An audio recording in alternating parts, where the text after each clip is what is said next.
अल्लाह के नबी साहबा के साथ बैठे हुए एक औरत आती है, अय अल्लाह के नबी सब तो जिना मैंने जिना किया है, ताहिरनी मुझे पाक कर दीजिए। शादीशुदा औरत थी, जानती थी इस्लाम के अंदर शादीशुदा अगर मर्द या औरत जिना कर ले तो उसकी सजा क्या है। जानती थी कि जान मार दी जाएगी, कत्ल कर दी जाएगी।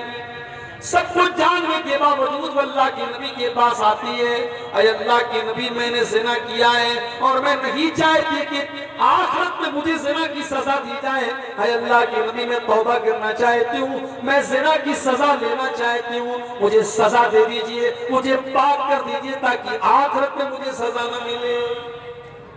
अल्लाह, कौन सी ताकत थी मेरे भाई जो वो उस औरत को अल्लाह के नबी की अदालत में लेकर के आती। आज तो मुजरिम अदालत से भागता है, आज तो मुजरिम रिश्वत दे करके सोचता है मैं सजा से बच जाऊं, लेकिन जब ईमान पैदा होता है तो मुजरिम अदालत में चल करके आता और कहता है कि मुझे सजा दी जाए। अल्लाह के नबी ने टालने की कोशिश की, आपने कहा जाओ क्या बात कर रही हो।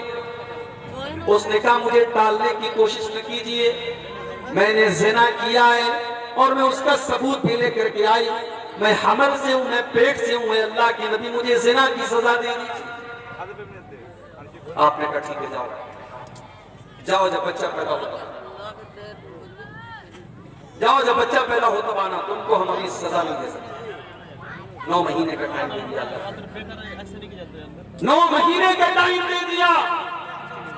भाग सकती थी, कोई रिकॉर्ड नहीं रखा, अल्लाह के नबी ने कहीं नाम नहीं नोट किया, सहाबा को उसका नाम लिख करके नहीं दिया, उसको 9 महीने का मौका दे दिया, जा तो भाग सकती है तो भाग जा। 9 महीने गुजर गए, बच्चे का जन्म हुआ, बच्चे को गोद में लेकर के आती है, अल्लाह के नबी मैं वही औरत हूं, मैं वही खामिदिया हूं जो 9 महीने पहले आपके पास आई थी और आपसे ये कह रही थी कि मुझे जिना की सजा दे दीजिए। अल्लाह के नबी मुझे पाक कर दीजिए, मुझे जिना की सजा दे दीजिए। अल्लाह के नबी ने फरमाया तुम्हारा बच्चा भी छोटा है, माँ के दूध पर निर्भर है, जब तक ये बच्चा माँ का दूध पी रहा है तब तक हम तुम्हें जिना की सजा नहीं दे सकते। जब तुम्हारा बच्चा माँ का दूध छोड़ दे, जब रोटी खाने लगे तब तुम मेरे पास आना। अल्लाह के प्यारे नबी ने 2 साल का मौका उस औरत को और दे दिया कि अब अगर वो भागना चाहे तो भाग सकती है। अल्लाह के नबी उसको भूल जाएंगे, साहबा उसको भूल जाएंगे।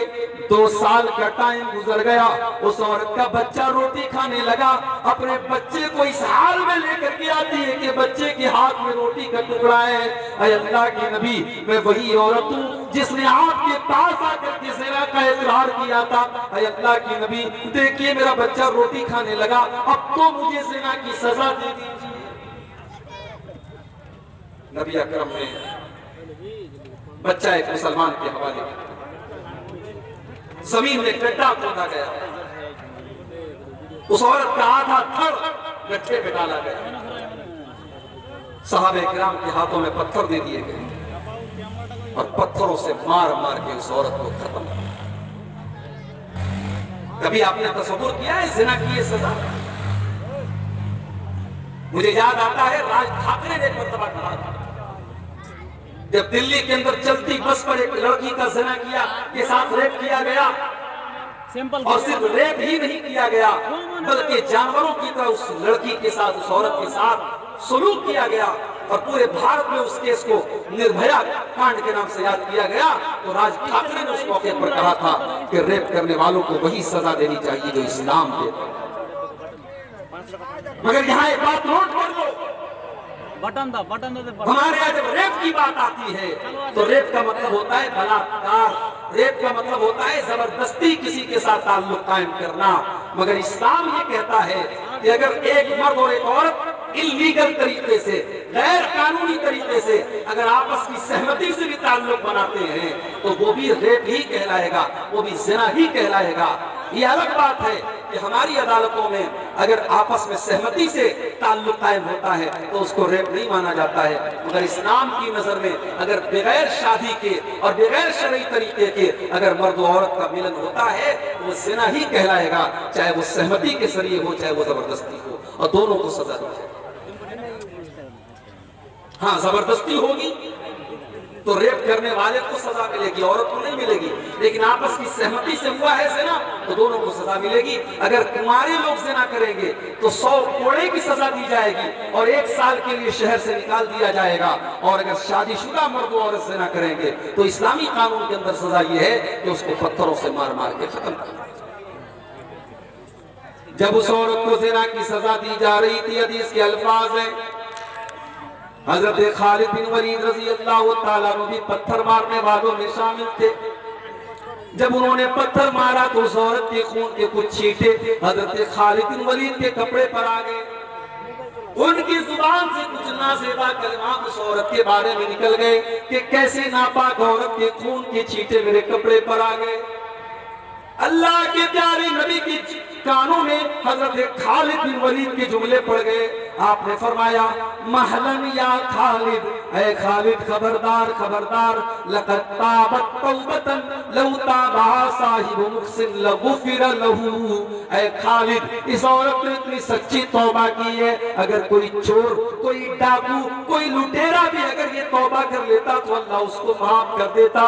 और एक हदीस के अल्फाज में ये है कि अगर मदीना के 70 गुनहगार भी ये तौबा कर लेते तो अल्लाह ताला 70 गुनहगारों की तौबा को कबूल कर लेता। इसमें इतनी पावरफुल तौबा की है। गुनाह का होना ये बड़ी बात नहीं है, गुनाह के बाद इंसान तौबा कर ले ये बड़ी बात है। इसीलिए अल्लाह फरमाता है, वल्लज़ीना इज़ा फ़अलू फ़ाहिशतन, मेरे मुत्तकी बंदे तो वो हैं जब उनसे कोई गलत काम हो जाता है, औ ज़लमू अनफुसहुम, या वो अपनी जान के ऊपर जुल्म कर लेते हैं, ज़करुल्लाह, तो उनको अल्लाह याद आता है। गलत काम करने के टाइम अल्लाह का याद आना, अल्लाह का डर दिल में पैदा हो जाना, ये बहुत बड़ी बात है मेरे